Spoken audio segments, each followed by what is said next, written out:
ನಮಸ್ಕಾರ. Smart screen YouTube ಚಾನೆಲ್ಗೆ ಸ್ವಾಗತ. ನಾನು ಶ್ವೇತಾ ಕಲಕಣಿ. ನಿನ್ನೆ ನಡೆದ ಟಾಸ್ಕ್ ನಲ್ಲಿ ಗೆದ್ದ ನಾಮಿನೇಟ್ ಆದ ತಂಡಕ್ಕೆ ಒಮ್ಮತದಿಂದ ಒಬ್ಬರನ್ನ ಸೇವ್ ಮಾಡುವ ಚಟುವಟಿಕೆಯನ್ನ ಬಿಗ್ ಬಾಸ್ ಕೊಟ್ಟಿತ್ತು. ಈ ವೇಳೆ ರಾಶಿಕಾಳನ್ನ ಸೇವ್ ಮಾಡಬೇಕು ಅಂತ ಇಡೀ ಟೀಮ್ ಒಗ್ಗಟ್ಟಾಗಿದ್ರೆ, ರಕ್ಷಿತಾ ನನ್ನ ಓಟು ಸುದೀಗಿಗೆಂದು ಅಶ್ವಿನಿ ಟೀಮ್ಗೆ ಹೊಸ ಚಾಲೆಂಜ್ ಅನ್ನ ಕೊಟ್ಟಿದ್ದಾಳೆ ಪುಟ್ಟಕ್ಕ. ಇಂತಹ ವಿಷಕಾರಿ ಕಂಟೆಸ್ಟೆಂಟ್ ಅದು ಇದು ಎಂಬ ಪದಗಳನ್ನ ಬಳಸಿ ಇವಳು ಟೀಮ್ ನಲ್ಲಿ ಇದ್ಬಿಟ್ರೆ ಟೀಮ್ಗೆ ಎಫೆಕ್ಟ್ ಆಗುತ್ತೆ. ಇವಳು ವೇಸ್ಟ್ ಅಂತ ರಕ್ಷಿತಾಗೆ ಬಾಯಿಗೆ ಬಂದಂತೆ ಮಾತನಾಡಿದ ರಾಶಿಕಾ ಕಿಚ್ಚನ ಸ್ಪೆಷಲ್ ಕ್ಲಾಸ್ಗೆ ರೆಡಿ ಆಗ್ತಾ ಇದ್ದಾಳ. ಯಾಕೆ ರಾಶಿಕಾಳನ್ನ ಸೇವ್ ಮಾಡಲು ರಕ್ಷಿತಾ ನಿರಾಕರಿಸಿದ್ಲು? ಅಶ್ವಿನಿ ಟೀಮ್ ಎದುರಾಕಿಕೊಂಡು ನೀನಾ ನಾನಾ ಅಂತ ಸವಾಲ್ ಹಾಕಿದ ರಕ್ಷಿತಾಗೆ ಗೆಲುವು ಸಿಗುತ್ತಾ? ರಕ್ಷಿತಾ ವಿಚಾರದಲ್ಲಿ ತಪ್ಪು ಮಾಡಿದೆ ಅಂತ ಕಿಚ್ಚನ ಮುಂದೆ ಗಳಗಳ ಅಂತ ಕಣ್ಣೀರಿಟ್ಟಂತಹ ಅಶ್ವಿನಿ ರಕ್ಷಿತಾ ತೆಗೆದುಕೊಂಡ ನಿರ್ಧಾರಕ್ಕೆ ಮತ್ತೆ ಅದೇ ತಪ್ಪುಗಳನ್ನೇ ಮಾಡಿ ಅಶ್ವಿನಿ ಮತ್ತೆ ಕಿಚ್ಚನ ಪಂಚಾಯಿತಿಯಲ್ಲಿ ಕ್ಲಾಸ್ಗೆ ಅಟೆಂಡ್ ಆಗ್ತಾಳ. ಏನಾಗಬಹುದು ಇವತ್ತಿನ ಎಪಿಸೋಡ್ ನಲ್ಲಿ? ಬನ್ನಿ ಈ ವಿಡಿಯೋದಲ್ಲಿ ನೋಡ್ತಾ ಹೋಗೋಣ. ವಿಡಿಯೋನ ಅಂತ್ಯದವರೆಗೂ ನೋಡಿ. ವಿಡಿಯೋ ಇಷ್ಟ ಆಗಿದ್ರೆ ಲೈಕ್, ಶೇರ್, ಕಾಮೆಂಟ್, ಸಬ್ಸ್ಕ್ರೈಬ್ ಮಾಡೋದನ್ನ ಮರಿಬೇಡಿ. ನಿನ್ನೆ ನಡೆದಿರುವಂತಹ ಒಂದು ಚಟುವಟಿಕೆಯಲ್ಲಿ ಮಾಳು ರಕ್ಷಿತಾಳನ್ನ ನಾಮಿನೇಟ್ ಮಾಡಿ ಅಶ್ವಿನಿ ಗ್ಯಾಂಗಿಗೆ ಕಳಿಸಿರೋ ಕಾರಣಕ್ಕಾಗಿ ಒಂದಷ್ಟು ಜನ ಬೇಸರಗೊಂಡ್ರು. ಮಾಳು ನಿರ್ಧಾರ ತಪ್ಪು ಅಂತ ಅಂದ್ರು. ಆದ್ರೆ ನಿನ್ನೆ ಮಾಳು ಪ್ಲೇ ಮಾಡಿದ್ದು ಹೊಸ ಸ್ಟ್ರಾಟರ್ಜಿ. ಇವತ್ತು ಬೆಳಗ್ಗೆ ಅಪ್ಲೋಡ್ ಆಗಿರುವಂತಹ ಆ ಪ್ರೋಮೋವನ್ನ ನೋಡ್ತಾ ಇದ್ರೆ ಮಾಳು ಸ್ಟ್ರಾಟರ್ಜಿ ವರ್ಕ್ ಆಯ್ತು ಅನಿಸ್ತಾ ಇದೆ. ಯಾಕೆ ಅಂತಂದ್ರೆ ಅಶ್ವಿನಿ ಗ್ಯಾಂಗ್ ಏನ್ ಮಾಡತ್ತೆ ಅಂತಂದ್ರೆ, ಅಶ್ವಿನಿ ಹೇಳಿದ್ದಕ್ಕೆಲ್ಲ ಓಕೆ ಅಂತಾರೆ. ಅವರೆಲ್ಲರೂ ಗುಂಪು ಕಟ್ಕೊಂಡು ಒಂದು ನೆಗೆಟಿವ್ ಆಗಿರುವಂತಹ ನಿರ್ಧಾರವನ್ನ ತೆಗೆದುಕೊಂಡು ಮನೆಯಲ್ಲಿ ನೆಗೆಟಿವಿಟಿನ ಹರಡ್ಲಿಕ್ಕೆ ಶುರು ಮಾಡ್ತಾರೆ.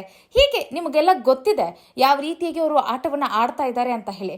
ಸೊ ಹೀಗಾಗಿ ಆ ಒಂದು ಗುಂಪಿನಲ್ಲಿ ರಕ್ಷಿತಾಳನ್ನ ಬಿಟ್ಟಾಗ ಏನಾಗುತ್ತೆ, ಅವ್ರು ಮಾಡುವಂತ ಪ್ರತಿಯೊಂದು ತಪ್ಪನ್ನು ಕೂಡ ಎತ್ತಿ ಹಿಡಿತಾಳೆ.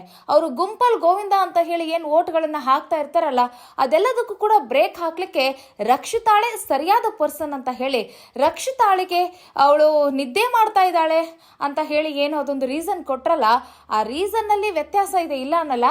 ಬಟ್ ಆ ರೀಸನ್ ಕೊಡಬಾರ್ದಾಗಿತ್ತು, ಬೇರೆ ಏನಾದ್ರೂ ಕೊಟ್ಬಿಟ್ಟು ನಾಮಿನೇಟ್ ಮಾಡಬೇಕಾಗಿತ್ತು.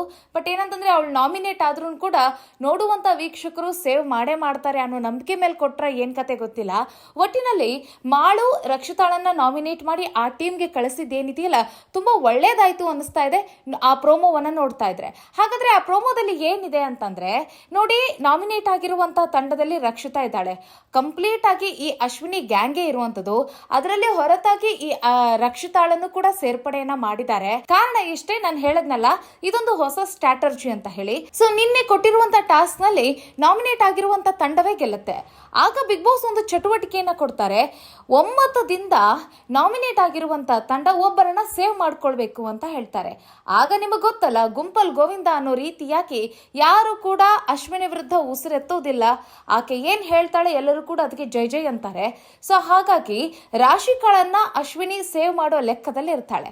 ಹಾಗಾಗಿ ಆಗ ಹೊಸ ಸ್ಟ್ರಾಟರ್ಜಿನ ಪ್ಲೇ ಮಾಡಬೇಕು ಅಂತ ಹೇಳಿ ರಕ್ಷಿತಾ ಏನ್ ಮಾಡ್ತಾಳೆ, ಅವರೆಲ್ಲರೂ ರಾಶಿಕಾನ ಸೇವ್ ಮಾಡೋ ಬರದಲ್ಲಿದ್ರೆ ರಕ್ಷಿತಾ ನಾನು ಸುದಿ ಅವರನ್ನ ಸೇವ್ ಮಾಡ್ತೀನಿ ಅಂತ ಹೇಳ್ತಾಳೆ. ಸುದಿನ ಯಾಕೆ ಸೇವ್ ಮಾಡ್ತಿದ್ದೀನಿ ಅಂತ ಅಂದ್ರು ಅನ್ನೋದನ್ನ ನಾವು ಎಪಿಸೋಡ್ ಅಲ್ಲೇ ನೋಡ್ಬೇಕಾಗತ್ತೆ. ಇನ್ನೊಂದು ಕಡೆಗೆ ಅವರು ತಮ್ಮ ಹೆಸರನ್ನ ತೆಗೆದುಕೊಳ್ಬಹುದಾಗಿತ್ತು.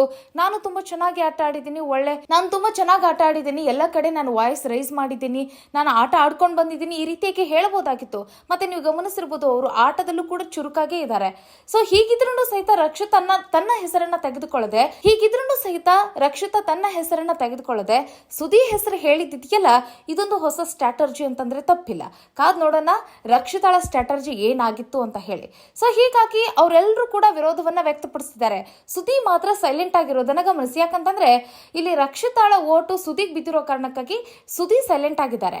ಇನ್ನೊಂದು ಕಡೆಗೆ ಉಳಿದವರೆಲ್ಲರೂ ಕೂಡ ರಕ್ಷಿತಾಳ ವಿರುದ್ಧ ಮುಗಿ ಬೀಳ್ತಾರೆ. ನೀನ್ ಹಿಂಗೆ, ನೀನ್ ಹಂಗೆ, ಮತ್ತೆ ನೀನು ವಿಷಕಾರಿ ಕಂಟೆಸ್ಟೆಂಟು, ಛೀ ಥೂ, ಆಮೇಲೆ ನೀನು ಅದು, ನೀನ್ ಇದು, ವೇಸ್ಟ್ ಕಂಟೆಸ್ಟೆಂಟ್ ನೀನು, ಹೀಗೆ ಬಾಯಿಗೆ ಬಂದಂಗೆ ಈ ರಾಶಿಕಾ ಮಾತಾಡ್ಲಿಕ್ಕೆ ಶುರು ಮಾಡ್ತಾಳೆ. ರಾಶಿಕಾ, ನೀವು ನೀವು ಆಟವನ್ನ ಗಮನಿಸ್ತಾ ಇದ್ದೀರಿ. ಆಟನ ತುಂಬಾ ಚೆನ್ನಾಗಿ ಆಟ ಆಡ್ತಾರ ಅವರು. ರಾಶಿಕಾ ಎಲ್ಲಾ ಹುಡುಗಿಯರಿಗೆ ಕಂಪೇರ್ ಮಾಡಿದ್ರೆ ತುಂಬಾ ಚೆನ್ನಾಗಿ ಆಟ ಆಡ್ತಾರ ಅವರು. ಅದ್ರ ಬಗ್ಗೆ ಯಾವುದೇ ರೀತಿಯಾದಂತೆ ಎರಡು ಮಾತಿಲ್ಲ. ಆದ್ರೆ ವ್ಯಕ್ತಿತ್ವದ ವಿಚಾರದಲ್ಲಿ ಅವರು ತುಂಬಾ ಹಿಂದೆ ಬೀಳ್ತಾ ಇದ್ದಾರೆ.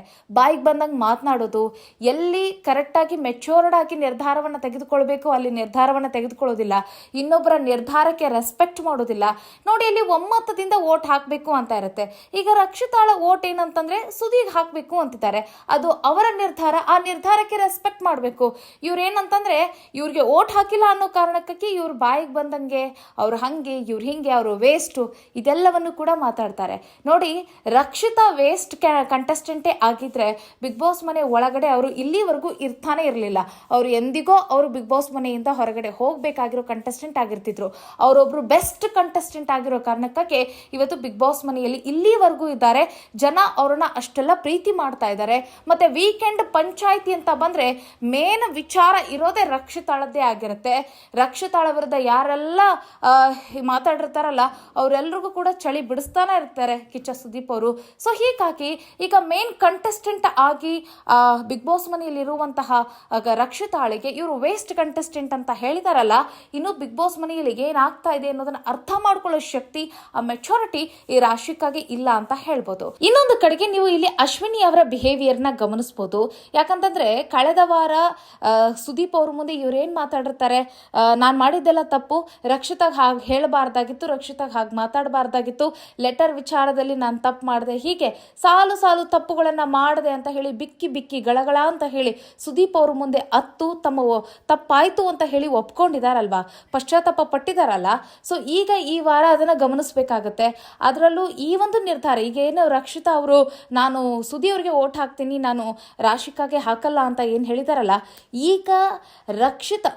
ಈಗ ರಕ್ಷಿತಾಳ ವಿರುದ್ಧ ಇಲ್ಲಿ ಅಶ್ವಿನಿ ಮತ್ತೆ ಸಿಡಿದಿದ್ದು ಮತ್ತೆ ತನ್ನ ಹಳೆ ಚಾಳಿನ ಮುಂದುವರಿಸಿ ಮತ್ತೆ ಬಾಯಿಗೆ ಬಂದಂಗೆ ಮಾತಾಡ್ತಾರಲ್ಲ ಅವ್ರ ಸ್ಟೈಲ್ ಗೊತ್ತಲ್ಲ ನಿಮಗೆ, ಹಾಗೆ ಮುಂದುವರಿಸ್ತಾರ ಅಥವಾ ಈಗ ಮೆಚೂರ್ಡ್ ಆಗಿ ಬಿಹೇವ್ ಮಾಡಿ ಅದು ಹಾಗಲ್ಲ ಇದು ಹೀಗಲ್ಲ ಅಂತ ಹೇಳಿ ಸರಿಯಾಗಿ ಅದನ್ನ ಒಂದು ಲೆಕ್ಕದಲ್ಲಿ ತೆಗೆದುಕೊಂಡು ಹೋಗ್ತಾರ ಆಟವನ್ನ. ಯಾವ ರೀತಿ ಅಶ್ವಿನಿ ಇಲ್ಲಿ ನಿರ್ಧಾರವನ್ನ ತೆಗೆದುಕೊಳ್ತಾಳೆ ಅಥವಾ ಈ ರಾಶಿಕಾನ ಚೂ ಬಿಟ್ಟು ತಾನು ಹಿಂದೆಯಿಂದ ಹೊಸ ಆಟ ಆಡಕ್ಕೆ ಶುರು ಮಾಡ್ತಾಳ, ಏನ್ ಕತೆ ಅನ್ನೋದನ್ನ ನೋಡ್ಬೇಕಾಗತ್ತೆ. ರಾಶಿಕಾ ಬಾಯಿಗೆ ಬಂದಂಗೆ ಮಾತನಾಡೋ ಸಮಯದಲ್ಲಿ ಆಗ ಜಾನ್ವಿನೂ ಕೂಡ ಅವಳಿಗೆ ಸಪೋರ್ಟ್ ಮಾಡ್ತಾ ಇರುವಂಥದ್ದು.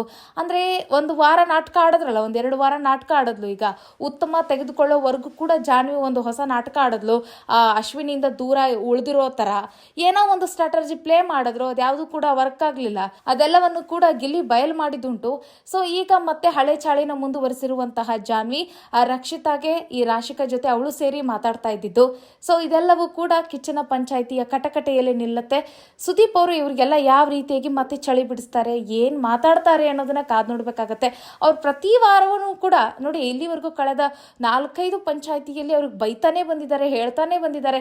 ಇಲ್ಲಿವರೆಗೂ ಕೂಡ ಅವ್ರು ಯಾವುದನ್ನು ಕೂಡ ಲೆಕ್ಕಕ್ಕೆ ಹಾಕೊಳ್ತಾ ಇಲ್ಲ ಅಥವಾ ತಲೆಗೆ ಹಾಕೊಳ್ತಾ ಇಲ್ವಾ, ಅಥವಾ ನಾವಿರೋದೇ ಹೀಗೆ, ದಪ್ಪ ಚರ್ಮ ನಮ್ದು ಅಂತ ಹೇಳಿ ಹೀಗೆ ಮುಂದೆ ಹೋಗ್ತಾ ಇದ್ದಾರೆ. ಏನ್ ಗೊತ್ತಾಗ್ತಾ ಇಲ್ಲ, ಇವ್ರ ಬಗ್ಗೆ ಅನಲೈಸ್ ಮಾಡೋಕ್ಕೂ ಕೂಡ ಆಗ್ತಾ ಇಲ್ಲ.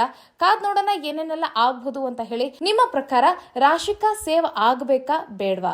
ಇನ್ನೊಂದು ಕಡೆಗೆ ರಕ್ಷಿತಾ ತೆಗೆದುಕೊಂಡಿರುವಂತಹ ಈ ನಿರ್ಧಾರದ ಬಗ್ಗೆ ನಿಮ್ಗೆ ಏನ್ ಅನ್ಸುತ್ತೆ?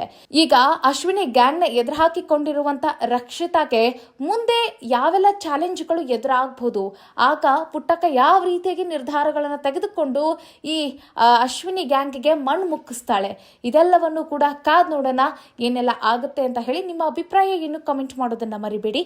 ಮುಂದಿನ ವಿಡಿಯೋದಲ್ಲಿ ಮತ್ತೊಂದು ವಿಶೇಷ ವಿಚಾರದಲ್ಲಿ ಸಿಗೋಣ. ನಮಸ್ಕಾರ.